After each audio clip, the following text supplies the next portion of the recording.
Now, the World Economic Forum for Africa has seen its first day in Kigali. Delegates are upbeat and conversations around engaging the youth to transform Africa as well as strengthening partnerships have already kicked off. Now, this forum is finding the African continent at a very crucial moment when many countries are registering steady growth. But one of the questions that we're asking ourselves is, much as we are zealous about the opportunities, are we aware about the challenges and what are we going to do about them? Hello and welcome. This is Prime Time Live. My name is Flora Kaitesi and this is going to be the context of our discussion, which is why I'm joined by a very distinguished panel. I'm joined by Thierry Zomahun, who is the CEO of the African Institute of Mathematical Sciences, as well as Jacqueline Musitwa, who is the founder of Hoja Law Group, Mo Ibrahim Fellow, and also the World Economic Forum's Young Global Leader. Welcome to the program. We'll also be joined by Mr. Tonye Cole, who is the co-founder and CEO of Sahara Group in Nigeria. He'll be joining us later in the show. But to begin with the two of you, Thierry and Jacqueline, let's talk about the youth. Now, 70% of the African population are people under the age of 30. Do you think the strength of the youth is being harnessed enough? Let's start with you, Jacqueline. Good evening, Flora. I actually don't. I think that there's still many more opportunities where the youth should be engaged. And one area where I think it's especially lacking is the area of policy discussions. We come to forums like the World Economic Forum. The AU is going to be meeting in Kigali very soon. And a number of the people that are making decisions for Africa's future, unfortunately, are not below the age of 30. And I think that in order to really understand where we want to go, what the markets will be like, we need to engage youth more in policy conversations. Mm-hmm. Yes, there are more youth getting involved in technology, and yes, there are more youth getting involved in innovative and creative industries, and obviously typical services that have been there, as well as agriculture. But I still think that there's a need to collaborate more amongst youth and other generations, but also to make sure that youth's voice are heard much louder than they are right now. You're talking of policies, and I'm thinking, do you suggest that youth should get into politics in order to, join the team of policymakers? Yes and no. I do think that we do need more youth leaders, and that's as activists, and also within political party establishments, but also within governments. I work on policy. I'm not a politician. I do it in the advisory capacity as a lawyer, but there are many ways for youth to get involved in policy discussions. An easy way is through social media. A lot more leaders are involved in social media and are paying attention to what their youth constituents are saying. And so I do think that it's important for youth to have an ongoing conversation with policymakers and let policymakers understand what youth needs are. Thierry, what is your take? I think we've come a long way, but the road ahead is still very long. It can go either way. The youth demographics can be Africa's biggest asset. It can also be Africa's most costly liability. I think what we've got to be conscious of and do more in the next few decades is to give youth, to provide our young people with opportunities to really show what they're capable of. Number one, it's extremely important that we continue to invest in quality education. And when I say quality education, I would like to emphasize the fact that we need more young African technologists. We need more scientists. We need more engineers. It's paramount. It's imperative. Otherwise, Africa won't be able to sustain its current growth and the momentum won't be able to be kept. Do you think that has something to do with generating creativity and tapping into the talent potential of our youth? Absolutely. Absolutely. How can you add value to the massive natural resources that Africa is endowed with? If you don't have a homegrown scientist, engineers and technologists. Take this for example. Last year, UNESCO reported that to tackle the MDGs, sub-Saharan Africa needs 2.5 million engineers. Where do you find them? Keeping in mind that for the past 30 years, 3 decades, Africa has been importing STEM, science, technology, engineering, and mathematics professionals at the cost of $5 billion per annum. The status quo is untenable. So we come a long way, but we're not doing enough. The second thing where we need to invest in is the employability skills. You have many young Africans coming out of universities who are not employable. You see business leaders, entrepreneurs who said, I hired XYZ graduate, they have a master's degree, but they're not employable. We got to get to a point where we implement blended learning approaches. While we're still on the question of quality education, I'd like to break the rules a little bit and say this. Quality education can determine quality creativity or quality talent. Is this a school of thought you would conform to? It's to some extent it's a school of thought, but in practical reality, a quality education means simply that this is we want a specific type of education for the 21st century. You cannot continue to do education like we used to in the 60s, in the 70s. The world is changing, and it's changing rapidly. There are skill sets that we need today, and our young people need those skill sets. They're bright, they're smart, they're hungry for science, they're hungry for knowledge. We just need to give them the learning environment that responds to the labor market. So that's the portion of quality we're talking about. But the quality has something to do with retention. Not all the students, young Africans who go into science and technology will graduate. We want to make it possible for them to stay within the pipeline of scientific education. And lastly, we won't be able to do this, to achieve the growth we're talking about, to put Africa on the global map, without involving, engaging girls and women. We have, for too long, marginalized women. And at the expense of our economies, we can get to that later, and we can share some numbers, which shows I like that you bring in the question of women and girls. I was hoping that throughout this discussion would pick up on that as well. And I remember the head of the World Economic Forum for Africa has been quoted saying that girls in Africa will lead the fourth industrial revolution. Absolutely, I agree. I will give you just one number. Just before you give us that one number, let me hear what Jacqueline has to say about that. I was actually going to provide a little bit of a contrarian view to Thierry. I think STEM plus design are very important, but I also think more important than what we are thinking of building as far as infrastructure, we also need to think of critical thinking. I'm a graduate in the liberal arts, and the best thing that liberal arts did for me was really teach me how to analyze situations and solve them, problem solve. So no, I can't operate, and no, I can't build a building, but what I can do with any particular situation, whether it's problem solving here in Rwanda or in Cote d'Ivoire, is to be able to analyze a situation, come up with potential solutions, and from those solutions, analyze which way is the best way to move forward. And so when I look at quality education, I don't think we're teaching enough students how to think critically. And I have taught here at the National University of Rwanda, and one of the biggest things I emphasized with my students wasn't the ability to memorize the laws. It was rather the ability to understand legal contexts and use those legal contexts to solve any problem that they later have. Now, within that, I agree, female education is critical, but it's beyond education, it's involvement at every level, it's mentoring, it's sponsorship.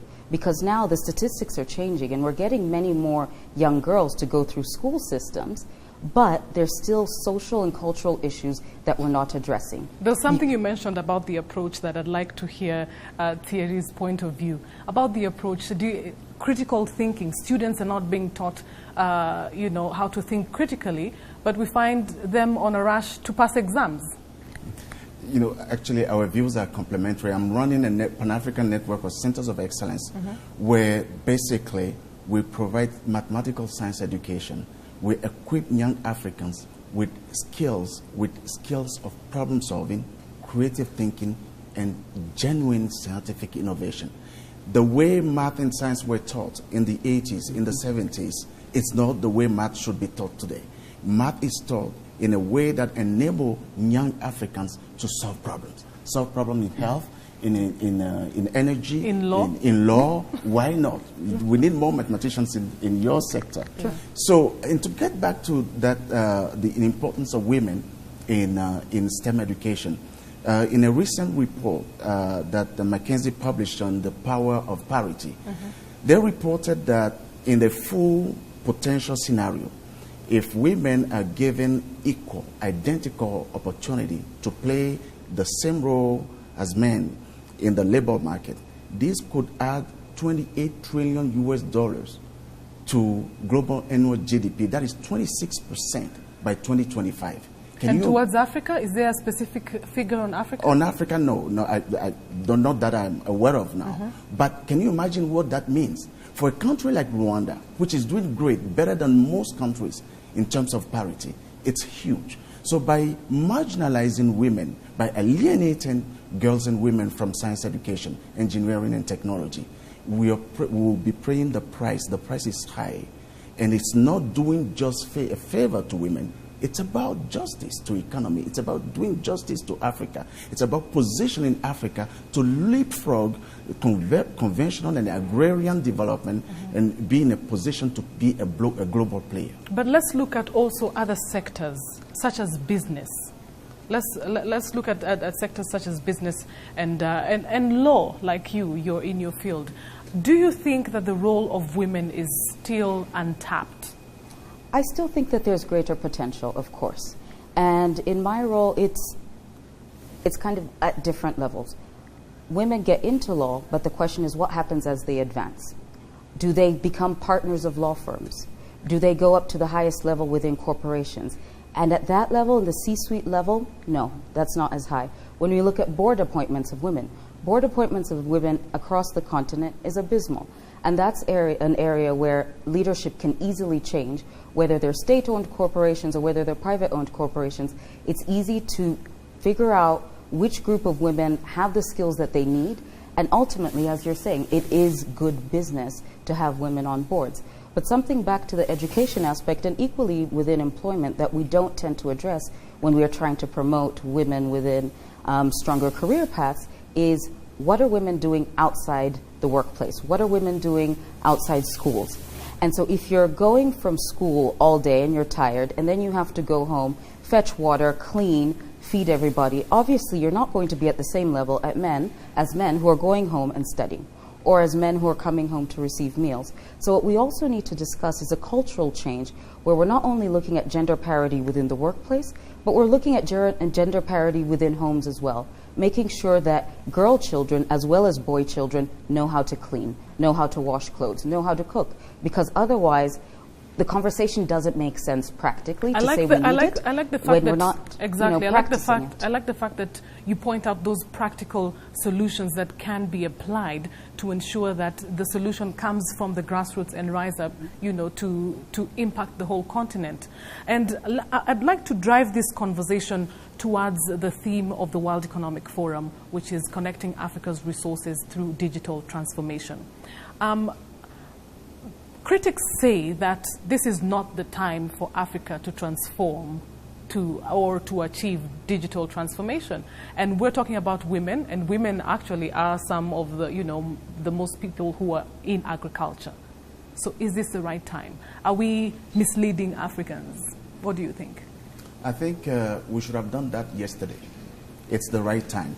Remember that in the 80s... We're too late, that's what you're saying. Yes, we're too late. Remember that in the 80s, Africans were told that it's a luxury for them to invest in research. It's a luxury for them to invest in early childhood education. It was a luxury to invest in higher education, that all we needed was basic education. Have you seen a single nation on earth being transformed by basic education? Have you seen microfinance digging a well in a village transform a nation and make that turn this nation into a big player like Japan, like France, like the UK, like the US? No, I think it's not a matter of either or. Africa has to do both. Take the example of Nigeria.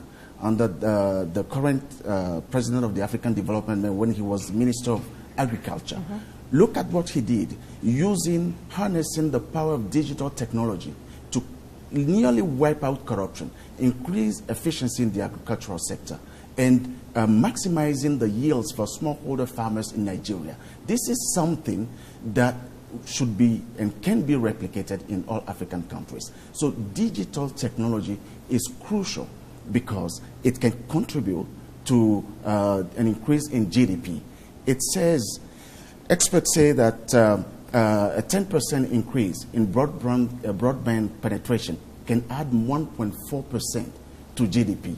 And your country, Rwanda, is a real-life example. 3% of Rwandan GDP comes from digital economy. So the debate about agrarian technology, is it the right term? It's a non-issue. It's a non-debate. We have to do both. African country has to do both. And by the way, in a couple of decades, the digital revolution will come to an end. It will be taken over by the quantum revolution. If you're saying that we have to do both, then do you think there's something wrong with the approach? Because if there are so many Africans employed in agriculture, then shouldn't that digital transformation begin through agriculture? That's what happened in Nigeria. That's what every single country should be looking at, not to copy-paste, but to replicate in a smart manner. That's what happened. That's what led to the Green Revolution in Nigeria.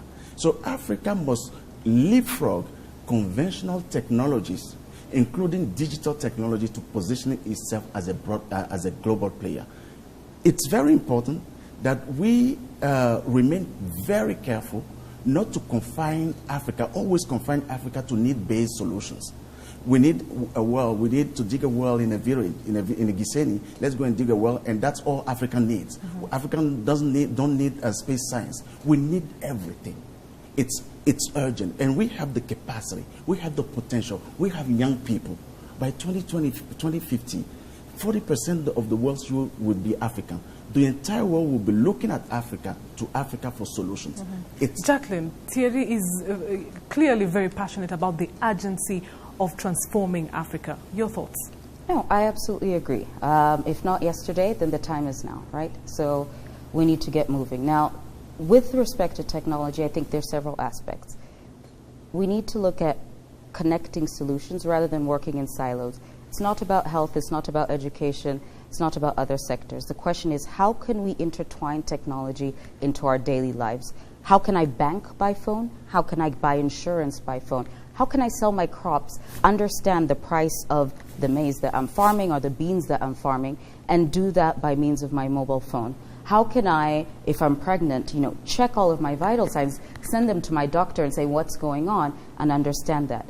Slowly, we're getting there. As mobile technology spreads more into the continent, yes, more people are getting access to additional services that they didn't have.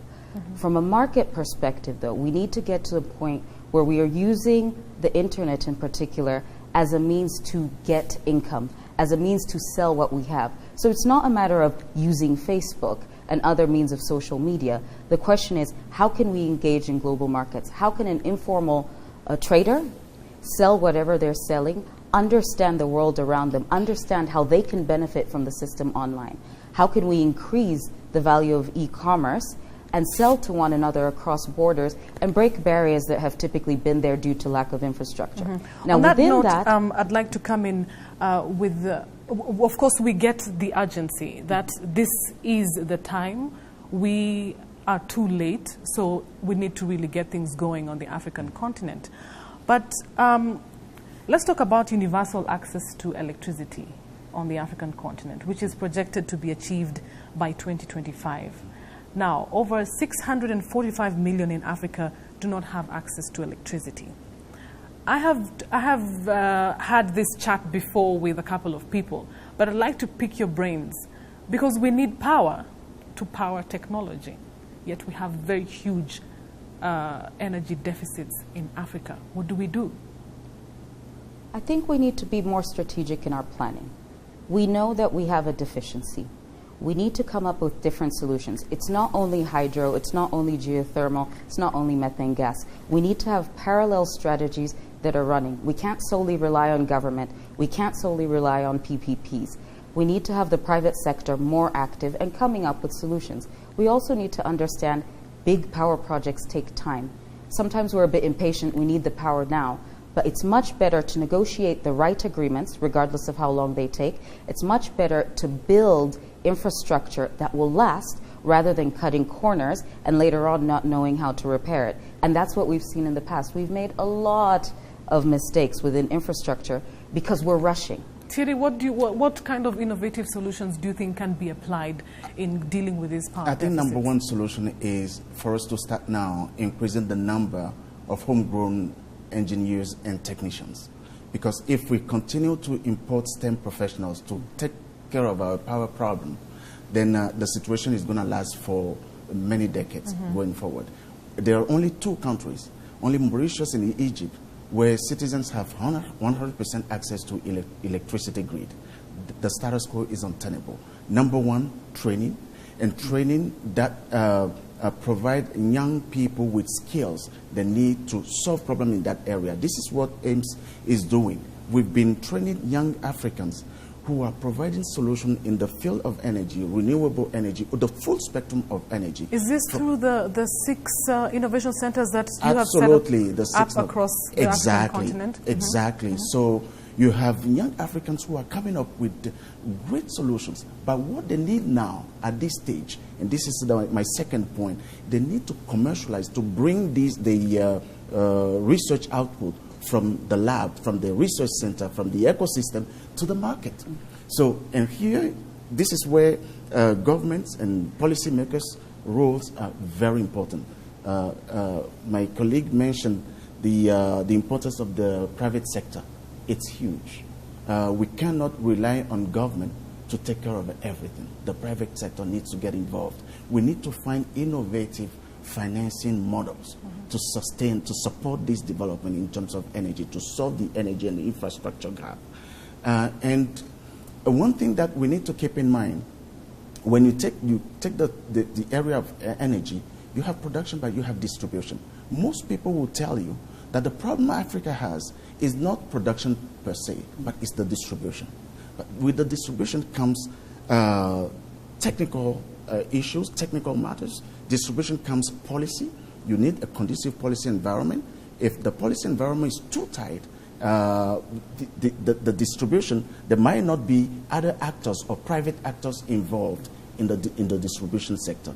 So it's going to take time. So what then should governments do? It depends on each government. Obviously, I'm not qualified to give lessons to our government, but at some point, each government should take stock of its energy problem and see to what extent they can liberalize the sector to allow private investors to come in and to help them solve their energy problem. In some countries, they're thinking of it, but the pace at which they're moving is too slow. So this is going to take some time, but training the 2.5 engineers, it's also going to take some time. Now, when you mentioned that growth we're talking about, it not trickling exactly to the most significant parts of the population. Your thoughts?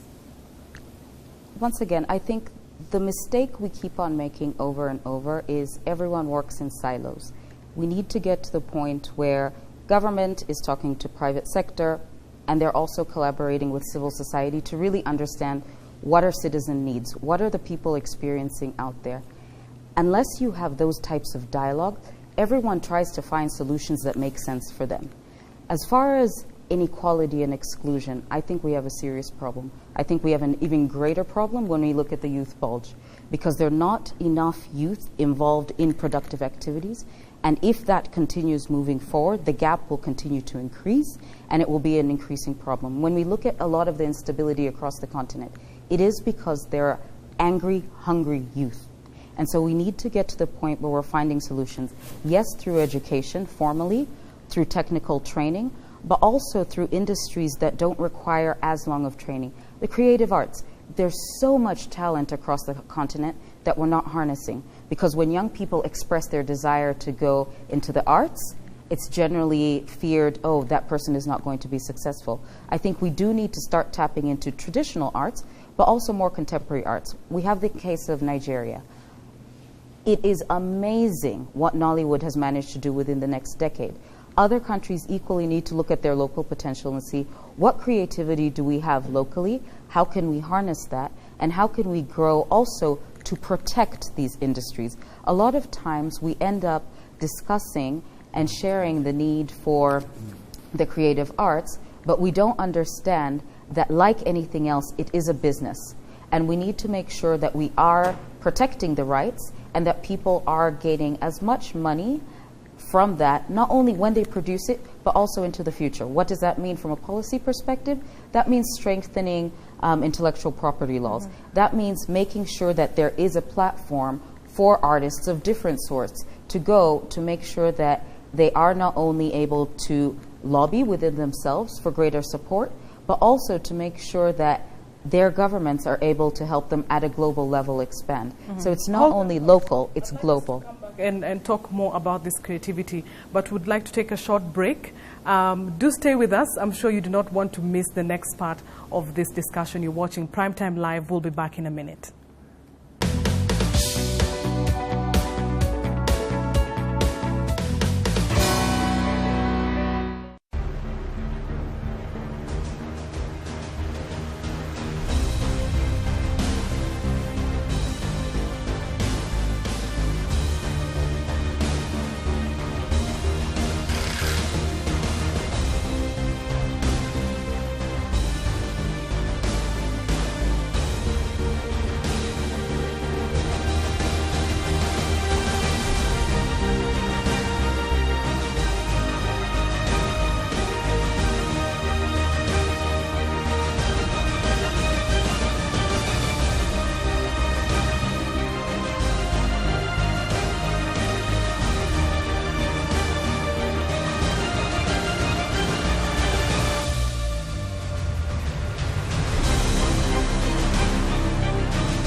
Welcome back. You are watching Primetime Live. My name is Flora Kaitesi. Remember, you can also talk to us and talk to our panelists using my Twitter handle at Flora Kaitesi and the hashtag Primetime Live. And their Twitter handles are appearing on the screen, so tag them too, and let's get this conversation going. Before we went on break, we were talking about creative industries. Just before we came on set, I picked up several top tweets that I saw that people were tweeting throughout the first day of the World Economic Forum. And this one I'm going to read has something to do with creativity, so I'd like to hear your thoughts about it.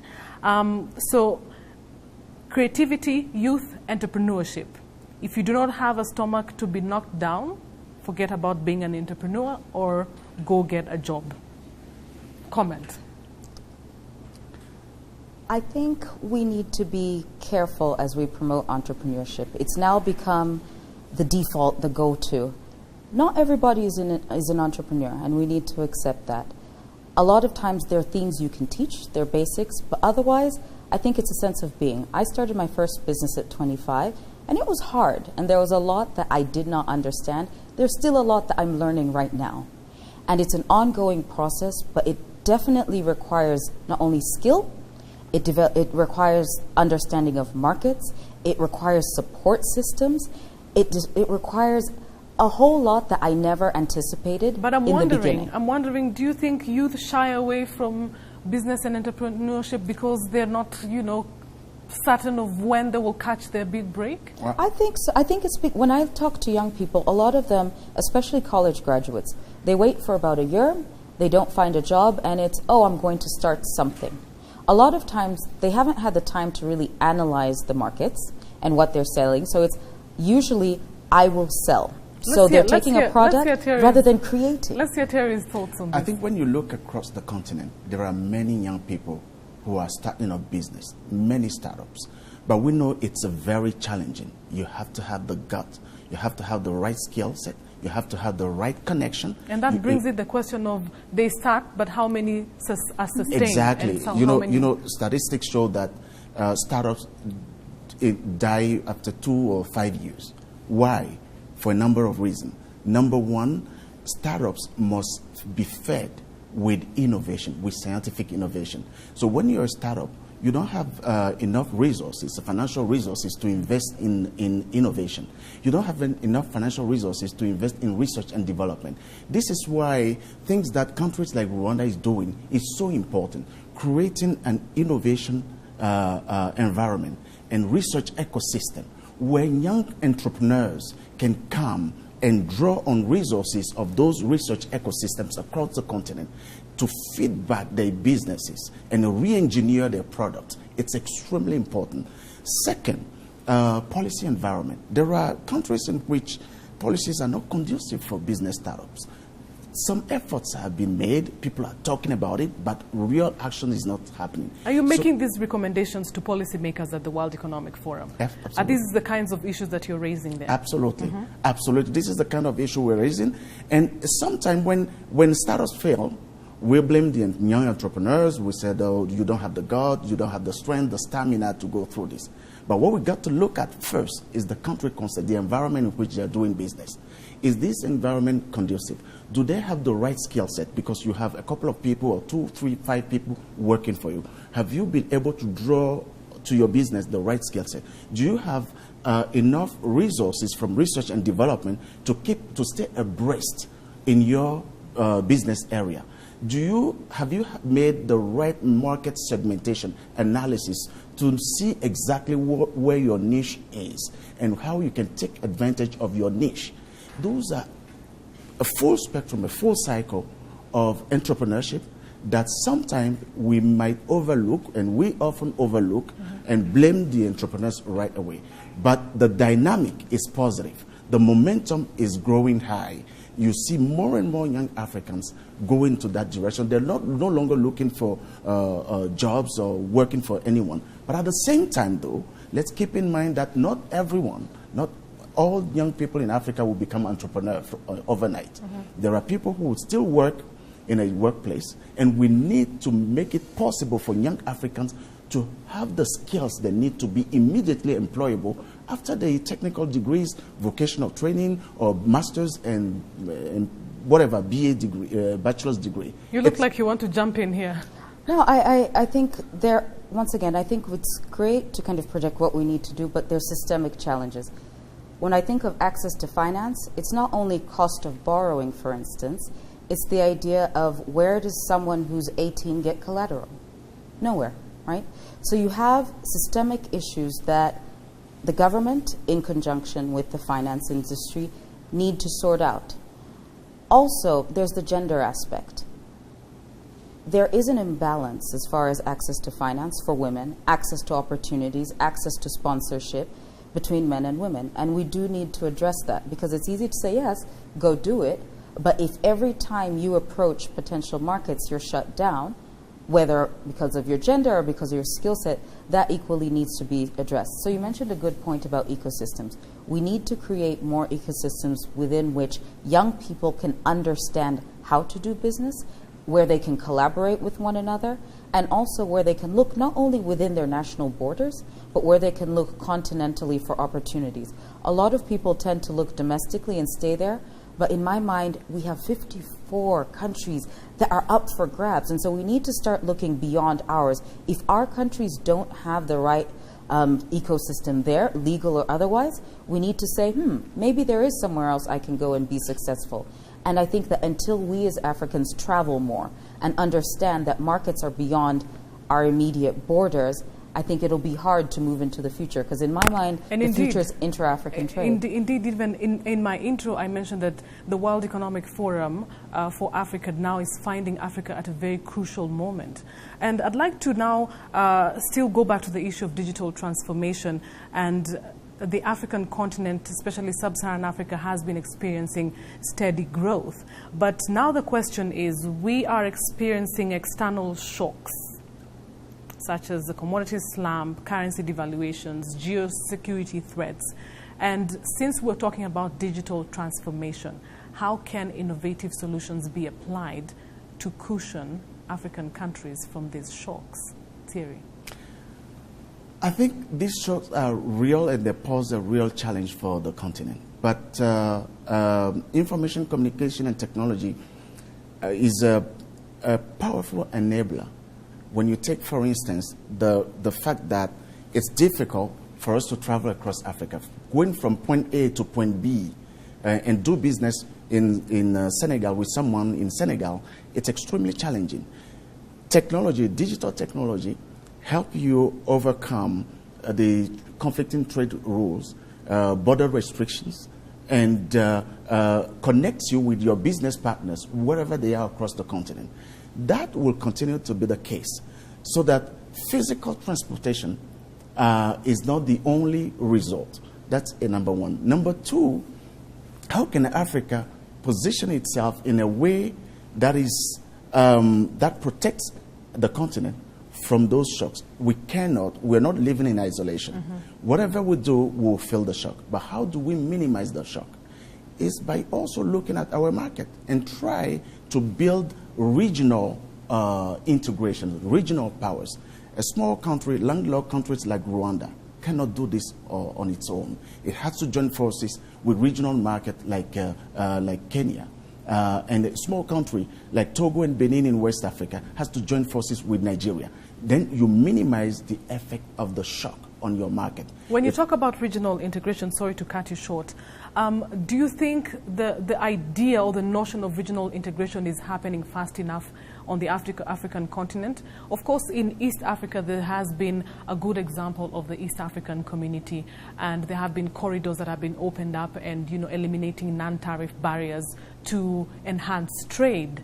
But when we look at an African perspective, are they picking up as fast as they should? I don't think it's happening as fast as we would have expected. It's too slow. It has to happen very quickly. Because when you look at what is happening, be it here in East Africa or in West Africa, what our leaders are moving on mostly is we give visas exemption. You don't need a visa to go to Ghana. You don't need a visa to travel across the 16 countries of West Africa. That's a big step forward. But we need more actions in terms of how we trade goods, intra-regional trade, intra-African trade among the African, by harnessing the power of digital technology. There's a lot we can do by harnessing digital technology. If we take the example of Facebook, Alibaba, the billions of US dollars they're making by using that technology. Africa is a big market, and we can take advantage of that. Now, Jacqueline, pick up on what he's talking about, intra-Africa trade. It's still very low, currently stands at about 18%, if I'm not wrong. So what are your thoughts? I think that there are fundamentals that we need to take care of. One is the policy level. At the African Union level, yes, there are ongoing negotiations right now for a continental free trade agreement. That's good. At the regional level, East African Community, SADC, the West, everybody is having these conversations, and these are good. But in parallel, we need to work on making sure that markets move policy makers to move even faster. How will that happen? That will happen with the innovators. That will happen with industry. When I look at industry, the banks have done especially well. When we look at EcoBank, we look at Access, can go down the list. Financial services have managed to go from east to west, north to south, to provide services that are needed. Anytime there is a service and there's someone to provide that service, they find solutions, and therein they push policymakers. So I think when I keep on talking about the dialogue, I think that we need to continue engaging private sector with policymakers to really understand what do people need, and if someone has a viable solution for what people need, policymakers definitely move. I'd like to hear what you're saying is related to cushioning Africa from these external shocks, or what Thierry was saying, minimizing the shocks, because we're not living in an island. Somehow, one way or the other, the shocks will be felt. Of course, we live in a globalized world. I think for Africa, we need to plan better, and we need to plan more longer term. We can't have 10-year strategies and keep on redefining them every 8 to 10 years. We need to be looking 50 years. We need to be looking 100 years. We need to take, if we're going to take lessons from outside Africa, look at the Chinese model. plan forward and understand what might happen from different parts of the world, different parts internally within the continent. I think we need to do more scenario planning to understand how different aspects of financing might affect trade, might affect health. When the Ebola crisis happened, everybody was in shock and no one knew what to do. So it became reactionary. Closed borders for people who are from XYZ countries. And that, yes, was a temporary solution, but ultimately it came down to countries need to strengthen their internal health systems. Countries need to improve border security. So as much as we can blame the outside, I think that there's not enough that we're doing internally. Yes, commodity prices are low. Maybe this is the final trigger that we need to make us realize we need to diversify. We should not be relying on one particular commodity or another. We do need to invest more in agriculture. We do need to invest more in services. Countries that don't tend to have resources, I mean, a country like Rwanda that isn't strong in minerals, Natural Kenya resources. for that instance, their economies are growing. Why? They have had to be more creative. So for me, it's not an issue of, it's the rest of the world against us and woe us. This is the time where we need to be more creative. We need to better strategize how we are going to be independent rather than dependent on everyone else. And what you're saying actually feeds into the notion of Africa rising. But this has been something we've been saying over the years. And for this, specifically for this World Economic Forum, what comes to your mind, or what do you think when you hear of Africa rising? Like, how long will we be rising? When will we get to cruise level? It may sound like a slogan, but actually we are rising. I think we're making enormous progress. Look at Africa where we were 10 years ago. It's like day and night today. So it's not going to happen overnight. Because in the end, when you look at the African countries, the first independent country on the continent was independent in 1957. It's Ghana. So we have a continent of young nations. And most of them gain independence. And when they gain independence, some of them did not even have one engineer. They didn't even have one chartered accountant. So it took time to get where we are. But now, we have to move beyond just the slogan and then say Africa rising. It's good for our ego. It's good for our psychic. But we have to get to real business. Number one, we want to build capacity in Africa. We want to build capacity in science, technology, engineering, and mathematics. We want to strengthen the industry. We want to strengthen the private sector for the private sector to keep us moving forward. And we want to help our leaders and policymakers to make it possible for all Africans to do business in Africa. You mentioned intra-Africa trade. It's around 10 to 12%. And most of our trade, 80% is to Europe, US, and China. What happened? The day US, Europe, and China got together and said, you know what? We want to control this trade. They decide they agree on something. Africa is going to live with it, with the consequences. We have an enormous, a massive market here to tap into. Africa rising. He's saying the status quo must change. I think we have been rising. And I think we will continue to rise. Now, I think the problem with the narrative is we're looking at this straight incline. But I think that there will be dips along the way. But I also think that we need to be realistic about what our challenges are and find solutions. We do need to celebrate the successes, of which we have many. However, the challenges are not yet solved. And we do need to be acutely aware that if we do not solve them, we might start to regress. The past year and a half has been tough for many countries, as you've mentioned. Currency fluctuations have been kind of the name of the game for many countries. Now, when we think forward, I think that once again, we need to, yes, be proud of what has happened, but we need to work even harder to make sure we don't regress. This year, from a press perspective, it's actually been doom and gloom. Is Africa really rising? And, oh no, all of these externalities are taking Africa back. Oh no, yes, there'll be slower growth in the coming year. And there will be slower growth. But for me, this is an opportunity to say, what are we going to do for the rest of 2016? What are we going to do different in 2017 to make sure that we do business differently, to make sure that we govern differently, to make sure that we as citizens are playing more of an active role to find solutions to economic development rather than sitting by and waiting for it to happen. And as we wind up, basing on everything that we've discussed here, I'd like to hear your parting shots. We still have 2 days with the World Economic Forum. We still have you in Kigali. So I'd just like to hear what is going through your minds in the next 2 days of the World Economic Forum as we wind up. Thierry. What is going through my mind is threefold. Number one, we want concrete debates and discussion about how Africa can not only use digital technology to collaborate, but to lead. Number one. Number two, we don't want to stop there. We Africans missed the analog revolution. We missed the digital revolution. We're just catching up. And I'm not sure if we're really catching up.